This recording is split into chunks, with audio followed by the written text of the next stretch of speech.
ఈ ఉదయమున నీవు ఎవ్వరినీ కలుసుకొనక ముందు ప్రభువును కలుసుకో. నీవు ఎవ్వరినీ చూడకముందు ప్రభువును చూడు. నీవు ఎవ్వరితో మాట్లాడకముందు ప్రభువుతో మాట్లాడు. నీవు దేనిని వెదకకముందు ఆయన రాజ్యమును, నీతిని వెదకు.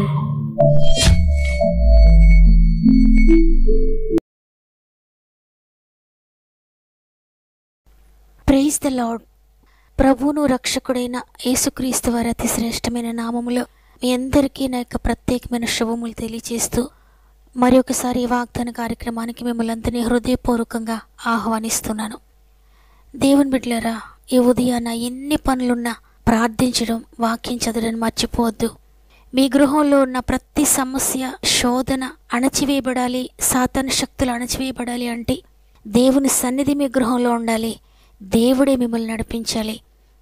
ఉదయాన్నే వాగ్దానం ప్రతిరోజు ఎందుకు అంటే ఆయన నేనున్నానని నీతో చెప్తున్నారు. నీవే బంధకాల్లో ఉన్నా నేను విడిపిస్తాను.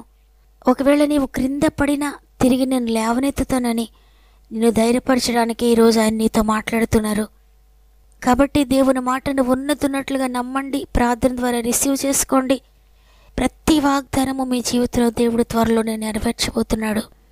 మీలో ఇంకెవరైనా సమస్యలు ఉంటే తప్పకుండా కామెంట్స్ ద్వారా మీ యొక్క ప్రతి సమస్యను నాతో పంచుకోండి. తప్పక మీ కొరకు ప్రార్థిస్తాం. మీ యొక్క ప్రతి సమస్యను సృష్టికర్తకు అప్పగిస్తున్నాను. ఆయన జోక్యం చేసుకొని తప్పక మీకు విడుదలను అనుగ్రహిస్తాడు. దేవునికి మహిమ కలుగును గాక. ఈరోజు దేవుడు మనకు అనుగ్రహిస్తున్న శ్రేష్టమైన వాగ్దానం హోషేయ గ్రంథము 2వ అధ్యాయము 15వ వచనము. ఆకోరు శ్రమగల లోయను నిరీక్షణ ద్వారముగా చేసేదను. ఆమేన్. సృష్టికర్తైన దేవుడు ఈరోజు మీతో మాట్లాడుతున్నారు, మీ శ్రమను ఆశీర్వాదంగా మారుస్తానని. ఇక్కడ ఒక అద్భుతకరమైన విషయాన్ని దేవుడు మనకు తెలియజేస్తున్నాడు. అదేంటంటే మీరు ఎదుర్కొంటున్న శ్రమ, మీరు ఎదుర్కొంటున్న ఆ వ్యాధి లేక బాధ ఏదైనప్పటికీ కూడా ముందుకు సాగడానికి లేని ఆ బంధకాలనే అభివృద్ధికి మార్గములుగా చేస్తానని ఈరోజు దేవుడు వాగ్దానం ఇస్తున్నారు. మీ ప్రతి సమస్యను నేను తొలగిస్తానని ఆయన అనడం లేదు, కానీ మీరు ఏ బంధకంలో అయితే ఉన్నారో, ఏ లోయలో ఉన్నారో ఆ లోయను నేను భరిస్తాను, ఆ లోయని ఆశీర్వాదానికి మార్గంగా చేస్తానని ఉన్నది లేనట్లు చేయగలిగిన సముద్రుడైన దేవుడు ఈరోజు నీతో మాట్లాడుతున్నారు. అందుకే భక్తుడు తన ఎక్స్పీరియన్స్ని తెలియజేస్తూ ఉన్నాడు. నేను అనేక శ్రమల గుండా ప్రయాణించాను. ఈ శ్రమల లోయలో నుండి నేను ఇక పైకి లేవలేను అనుకున్నాను. నాకు ఇక మరణమే శరణ్యం అని అనుకున్నాను. కానీ తరువాత నాకు తెలిసింది శ్రమ నుండి ఉండుట నాకు మేలాయను అని చెప్తున్నాడు. అదేవిధంగా యెషయా గ్రంథము 38వ అధ్యాయము 17వ వచనంలో హిజ్కియా భక్తుడు మాట్లాడుతున్నాడు, మిక్కుటమైన ఆయాసము నాకు నెమ్మది కలుగుటకు కారణమాయను అని. ఎంత ఎక్కువగా నీవు శ్రమను అనుభవిస్తున్నావో అంత నెమ్మదిని దేవుడు నీకు ఇస్తానని ఈరోజు సెలవిస్తున్నాడు. అయితే ఎందుకు ఆయన మిమ్మల్ని విడిపిస్తానని వాగ్దానం చేస్తున్నారని మనం లేఖనాలను పరిశీలిస్తే చూడండి, ద్వితీయోపదేశకాండము 23వ అధ్యాయము 5వ వచనంలో వ్రాయబడి ఉంది, నీ దేవుడైన యెహోవా నిన్ను ప్రేమించిన గనుక నీ దేవుడైన యెహోవా నీ నిమిత్తము ఆ శాపమును ఆశీర్వాదముగా చేసెను అని అక్కడ వ్రాయబడి ఉంది. దేవుడు ఎంతగానో నిన్ను ప్రేమిస్తూ ఉన్నాడు, నిన్ను గురించి ఎంతగానో ఆలోచిస్తూ ఉన్నాడు. అందుకే తండ్రి అయిన దేవుడు తన ప్రియమైన ఏకైక కుమారుని యేసుక్రీస్తు ప్రభువారిని లోకానికి మన కొరకు పంపించారు. మన పాప భారాన్ని మోయడానికి, మన శాపాన్ని మోయడానికి, మన రోగాన్ని మోయడానికి, మనం అనుభవిస్తున్న ప్రతి శ్రమను మోయడానికి ఆయనను సిలువకు అప్పగించారు. ప్రభువు మన శాపాన్ని, మన వ్యాధులను, మన శ్రమలను సిలువలో మోసారని బైబిల్ గ్రంథంలో ఎంతో స్పష్టంగా వ్రాయబడి ఉంది. సిలువకు వెళ్ళడానికి ముందు యేసుప్రభువారు గెత్సెమని అనబడిన చోటుకు వచ్చి చెమట రక్త బిందువులుగా కారుతున్నంతగా ఆయన ప్రార్థిస్తూ ఉన్నారు. ఎందుకు అంతగా ఆయన బహుదుఃఖంలో ఉన్నారు అంటే పరిశుద్ధుడైన యేసుప్రభువారు ఈ ప్రపంచంలో ఉన్న కోట్ల మంది యొక్క పాపపు భారాన్ని త్రాగడానికి, శాపాన్ని, రోగాలను, శ్రమలను, మనిషి అనుభవించే ప్రతి విధమైనటువంటి కష్టాన్ని త్రాగడానికి ఆయన ప్రార్థిస్తూ ఉన్నారు తండ్రికి. మత్తయి సువార్త 26వ అధ్యాయము 39వ వచనంలో ఆయన చెప్తున్నారు, నా తండ్రి సాధ్యమైతే ఈ గిన్నె నా యొద్ద నుండి తొలగిపోనిమ్ము, అయినను నా ఇష్ట ప్రకారము కాదు, నీ చిత్త ప్రకారమే కానిమ్మని ప్రార్థించారు. 42వ వచనంలో, నా తండ్రి, నేను దీనిని త్రాగితేనే గాని ఇది నా యొద్ద నుండి తొలగిపోవుట సాధ్యము కాని ఎడల నీ చిత్తమే సిద్ధించునుగా కానీ ప్రార్థించి. పరిశుద్ధుడైన ప్రభు ఎవ్వరూ త్రాగలేని ఆ పాపపు పాత్రను త్రాగడానికి యేసుప్రభువారు ఎంతగానో వేదన పడ్డారు. అయినప్పటికీ కూడా ఆయన చెప్తున్నారు, నీ చిత్తమే సిద్ధించునుగా కానీ. ఎందుకంటే ఆ పాపపు పాత్రను ఆయన త్రాగగానే తండ్రి ఆయనకు దూరం అవుతారని ఆయనకు తెలుసు. తండ్రి ఆయన చేతిని విడిచిపెడతారని ఆయనకు తెలుసు.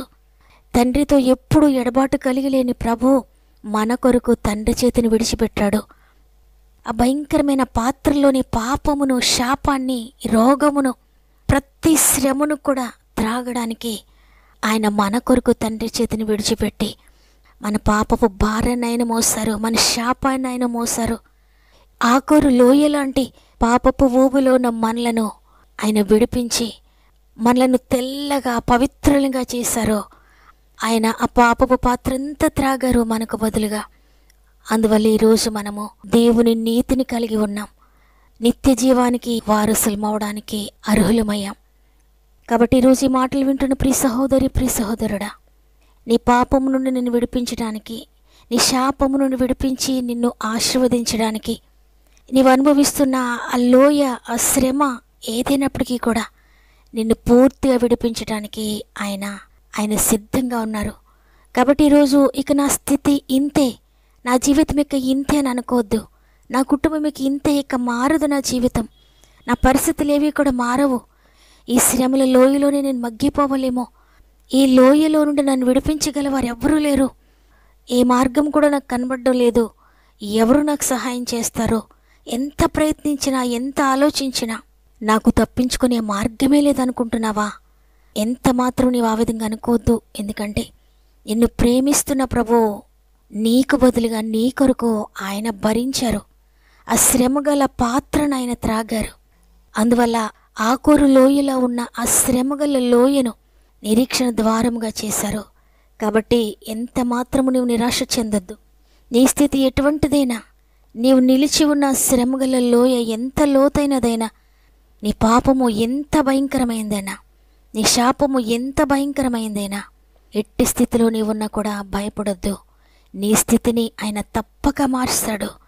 నిన్ను పరిశుద్ధునిగా చేస్తాడు, నిన్ను పవిత్రునిగా చేస్తాడు.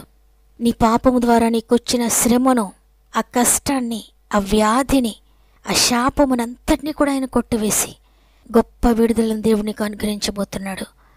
కాబట్టి ఈరోజు నీవు చేయాల్సింది, తండ్రి నేను పాపినయ్యా, అవును తండ్రి నేను పాపపు ఊబిలోనే ఉన్నాను, మరణకరమైన శాపగ్రస్తమైన ఆకోరు లోయ లాంటి పరిస్థితులు నాలో ఉన్నాయి, నన్ను క్షమించండి, నన్ను పరిశుద్ధునిగా చేయండి, పవిత్రునిగా చేయండి అయ్యా, నా జీవితాన్ని మార్చండి తండ్రి, నా నీతి మురికిగా ఉన్న తండ్రి, నా నీతి క్రియలు కాదు, నీ నీతిని నాకు ఇవ్వండి నాయనా అని హృదయపూర్వకంగా మన ప్రతి పాపమును కూడా ఒప్పుకుందాం ప్రభు సన్నిధిలో. తండ్రి నేను పొందవలసిన శిక్షను మీరు నా కొరకు భరించారు, నా కొరకు అన్యాయపు తీర్పు పొందారు, నా కొరకు నేను చేసిన ప్రతి పాపమును మీరు భరించారు సిలువలో, నా కొరకు రక్తం కార్చారు, నా కొరకు గాయపడ్డారు నన్ను స్వస్థపరచడానికి అని కృతజ్ఞతతో ఆయన సన్నిధిలో మోకరిందాం. ప్రేమగల తండ్రి నీకు వందనాలు. నీ కృపను బట్టి మరి ఒక దినమును చూచే తరుణాన్ని మాకు ఇచ్చారు. మా శక్తి కాదు, మా భక్తి కాదు, కేవలము కృపను బట్టి మా దినములు పొడిగిస్తున్నారు. నీ కృపను పొడిగిస్తూ మమ్మల్ని నడిపిస్తున్నందుకు నీకు స్తుతులు తండ్రి. ఇన్ని అవకాశాలు మరలా మాకు ఇస్తున్నారు. ఇప్పటికైనా క్రీస్తు స్వరూపంలోనికి మేము రావాలని, నిత్య జీవానికి వారసులుగా కావాలని, జీవ గ్రంథములో మా పేర్లు లిఖితము కావాలని మమ్మల్ని ఇంతగా ప్రేమిస్తూ మాకు ఇస్తున్న ఈ అవకాశాలను బట్టి నీకు కృతజ్ఞత చెల్లిస్తున్నాను. ఈరోజు అద్భుతకరమైన వాగ్దానంతో మమ్మల్ని బలపరిచారు. నీ పాపము, నీ శాపము ఆకోరు లోయలా ఉన్నా భయపడొద్దు, నేను భరించానని ఈరోజు మమ్మల్ని బలపరిచారు తండ్రి, నీకు వందనాలు. శ్రమగల లోయలో, పాపపు ఊబిలో ఎంతమంది ఉన్నారో ప్రతి ఒక్కరితో పరిశుద్ధాత్ముడా మీరు మాట్లాడండి, నిజమైన బోధకుడా మీరు మాట్లాడండి తండ్రి. మీరు మాట్లాడితే వారు బ్రతుకుతారు నాయనా. నా మాటల వల్ల ఎవ్వరికీ ఉపయోగం లేదయ్యా. మీరు ఒక్కసారి ప్రతి ఒక్కరిని దర్శించండి. ఎంతమంది అయితే వాగ్దానాన్ని వింటున్నారో ఎవరు కూడా పాపంలో నిలిచి ఉండకూడదయ్యా. ఎవరు శాపగ్రస్తమైన జీవితంలో నిలిచి ఉండకూడదు నాయన. నిరుత్సాహంలో ఉండకూడదు తండ్రి. వ్యాధులతో నలిగిపోకూడదు నాయన. ఆర్థిక బంధకాల్లో నిలిచి ఉండకూడదు తండ్రి. కష్టంలో, శ్రమలో, లోయ లాంటి పరిస్థితుల్లో ఉండకూడదు నాయన. కన్నీటితో ఉండకూడదు నాయన. పరిశుద్ధాత్మ బోధకుడా మీరు మాట్లాడండి. ప్రతి ఒక్కరు వారి జీవితాలు నీకు సమర్పించుకుంటే, నీకు అర్పించుకుంటే తప్పక మీరు మార్చగలుగుతారు, తప్పక విడిపిస్తారయ్యా. నీకు అసాధ్యమైంది ఏదీ లేదు నాయన. ఎటువంటి స్థితిలో నుండైనా మీరు విడిపించగలరు, ఎటువంటి స్థితిలో నుండైనా మీరు లేవనెత్తగలరు. ఈ విషయాన్ని ప్రతి ఒక్కరికి తెలియచేయండి. ఆత్మీయ నేత్రాలు తెరవండి. ప్రతి ఒక్కరు కూడా వారి పాపముల కొరకు పశ్చాత్తాపడడానికి పరిశుద్ధాత్ముడా ప్రతి ఒక్కరిని తాకండి. ప్రతి ఒక్కరిని దర్శించి వారి జీవితాలు మార్చి నీ కొరకు నమ్మకంగా జీవించడానికి సహాయం చేయండి. అదేవిధంగా అనేక మంది బిడ్డలు వారి ప్రార్థన అవసరం నాకు తెలియజేస్తున్నారు. నేను ప్రార్థించడం కాదయ్యా, వారు నీ సన్నిధిలో మొరపెట్టే ఆత్మను దయచేయండి. ప్రార్థనాత్మను కుమ్మరించండి పరిశుద్ధాత్ముడా. నిజంగా మొరపెట్టి వారికి అందరికీ సమీపంగా ఉండటానికి సెలవిచ్చారు తండ్రి. తప్పక మీరు ప్రతి ప్రార్థన కొరకు వేచి ఉన్నారు. తప్పక ప్రతి ప్రార్థనకు జవాబిస్తారు నాయనా. కాబట్టి ప్రార్థనా పరులుగా నీ సన్నిధిలో గోచాడేవారిగా ప్రతి ఒక్కరిని కూడా మీరు చేయమని తండ్రి, ప్రతి ప్రార్థనకు మీరు త్వరలోనే జవాబిస్తున్నందుకు నీకు స్తుతులు చెల్లిస్తూ, మరి ముఖ్యంగా తండ్రి గర్భంతో ఉన్న ప్రతి బిడ్డను కూడా నీ చేతులు పెడుతున్నానయ్యా. 9 నెలలు మీరు తోడుగా ఉండండి. అద్భుతకరమైన సేఫ్ డెలివరీస్ మీరు దయచేస్తున్నందుకు వందనాలు. ఈరోజు పుట్టినరోజులు, పెండ్లి రోజులు జరుపుకున్న వారందరినీ కూడా ప్రత్యేక నీ చేతులు పెడుతున్నాను. ఈ సంవత్సరం అంతా తోడుగా ఉండి నడిపించండి. ఈ దినం ప్రారంభిస్తుండగా ఈరోజంతా మీ కుటుంబానికి తోడుగా ఉండి, వారు వెళ్ళే ప్రతి స్థలములో నీ దూతలను తోడుగా ఉంచి, వారికి ముందుగా మీరు నడిచి వారి ప్రయత్నములన్నీ కూడా సఫలపరుస్తున్నందుకు నీకే కృతజ్ఞతాస్తుతులు చెల్లిస్తూ యేసయ్య పరిశుద్ధమైన నామములో అడిగి వేడుకొంచున్నాను తండ్రి. ఆమెన్. ఈ వాగ్దానం ద్వారా మీరు బలపరచబడ్డారని నమ్ముతున్నాను.